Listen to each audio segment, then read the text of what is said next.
Selamat pagi Bapak Ibu Saudara jemaat yang dikasihi oleh Tuhan Yesus Kristus. Kita bersyukur karena pagi hari ini Tuhan anugerahkan kepada setiap kita berkat yang baru. Terlebih kita akan mendengarkan renungan firman Tuhan. Kiranya firman Tuhan pagi hari ini menjadi berkat kekuatan bagi kehidupan kita semua. Saya akan bacakan di dalam Amsal pasal 19 ayat yang ke-21 dikatakan, banyaklah rancangan di hati manusia, tetapi keputusan Tuhanlah yang terlaksana. Puji Tuhan. Memang setiap kita diciptakan oleh Tuhan, diperlengkapi dengan hikmat, dengan akal budi, untuk kita bisa berpikir, untuk kita bisa merencanakan apa yang akan kita lakukan ke depan, tindakan-tindakan apa yang kita ambil. Bapak Ibu mungkin ada yang pernah mendengar istilah bahwa manusia itu dilahirkan, yang keluar adalah kepala terlebih dahulu, baru kaki. Yang memberi pengertian bahwa sebelum kita melangkah, sebelum kita bertindak, alangkah baiknya kita berpikir terlebih dahulu.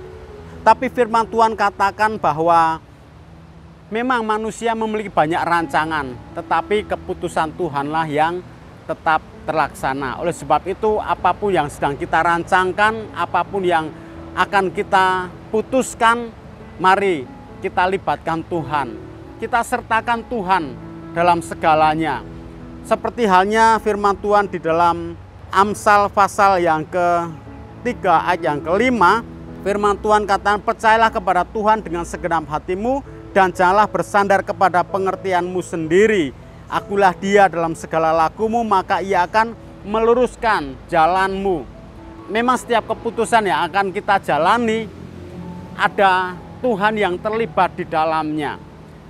Mungkin keputusan yang Tuhan kehendaki terjadi dalam kehidupan kita bisa saja sesuai dengan yang kita harapkan. Tetapi seandainya berbeda dengan keputusan Tuhan, maka hati kita bisa tetap damai, bisa tetap tenang, bisa tetap bersyukur kepada Tuhan ketika kita memulainya bersama-sama dengan Tuhan dalam perencanaan kita. Karena keterbatasan kita untuk menganalisa segala sesuatu, maka kita memerlukan Tuhan, melibatkan Tuhan. Jangan bersandar kepada pengertian kita sendiri. Alangkah baiknya apa yang kita rencanakan, kita serahkan kepada Tuhan. Dalam Yakobus 4 ayat 15 dikatakan, sebenarnya kamu harus berkata, jika Tuhan menghendakinya, kami akan hidup dan berbuat ini dan itu. Ini mengajarkan bahwa setiap kita untuk melibatkan Tuhan dalam setiap perencanaan kita, dalam setiap keputusan hidup kita. Maka apapun yang Tuhan putuskan, yang Tuhan sudah kehendaki terjadi dalam kehidupan kita, itu yang terbaik untuk kehidupan kita ke depan. Saya akan mengambil beberapa contoh dalam Alkitab ketika orang itu mengambil keputusan. Yang pertama, kita kenal kisah di dalam Rut pasal 1 ayat 1-5, di sana dikisahkan ada keluarga Elimelek, di mana mereka tinggal di satu negeri di kota Bethlehem yang sedang dilanda kelaparan. Dan menurut analisanya, pengertiannya, dia merencanakan untuk pergi meninggalkan kota itu dan mencari kehidupan yang baru di negeri yang dianggap itu menjamin atau menjanjikan untuk kelangsungan hidup. Tetapi justru di sana dia mengalami hal yang tidak baik. Dan kalau kita melihat juga ada satu kisah Abraham. Dia tinggal di satu negeri orang Filistin yang juga tanahnya, negeri itu sedang mengalami kelaparan. Dan Abraham mengambil keputusan untuk meninggalkan negeri itu dan pergi ke Mesir. Tetapi di sana Abraham mengalami pembelaan Tuhan. Kalau kita melihat kisahnya, Abraham justru di negeri Mesir, dia berbohong kepada Raja Mesir, kepada Fir'aun. Dan kebohongan Abraham itu diketahui oleh Raja Mesir. Tetapi herannya, Abraham sekalipun dia berbohong, Raja Mesir tidak marah. Justru Abraham dikasihani oleh Raja Mesir ini. Tuhan bela Abraham. Justru Abraham dia diberkati, diberi banyak hal, diberi banyak perbekalan oleh Raja Fir'aun untuk pergi meninggalkan Mesir.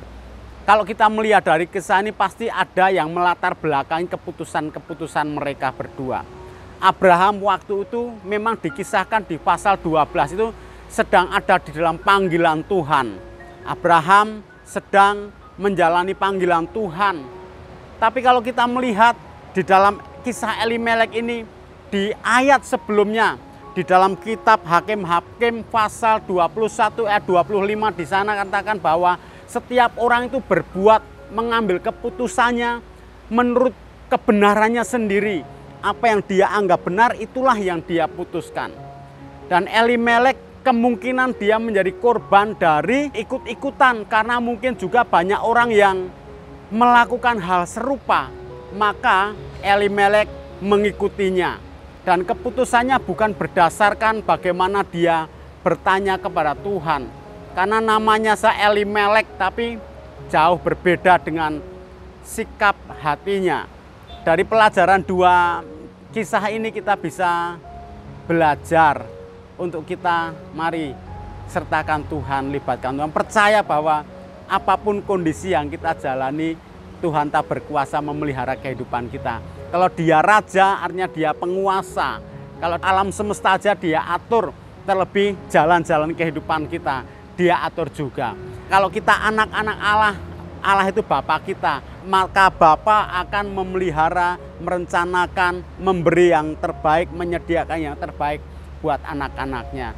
Puji Tuhan, kiranya firman Tuhan boleh menguatkan kita, memberkati kita untuk kita ambil keputusan dan merencanakan untuk hal-hal yang baik untuk kehidupan kita. Mari kita berdoa. Terima kasih Tuhan, Engkau taruh hikmat pada setiap kami untuk kami tetap mengandalkan Tuhan, menyandarkan seluruh kehidupan kami kepada Tuhan.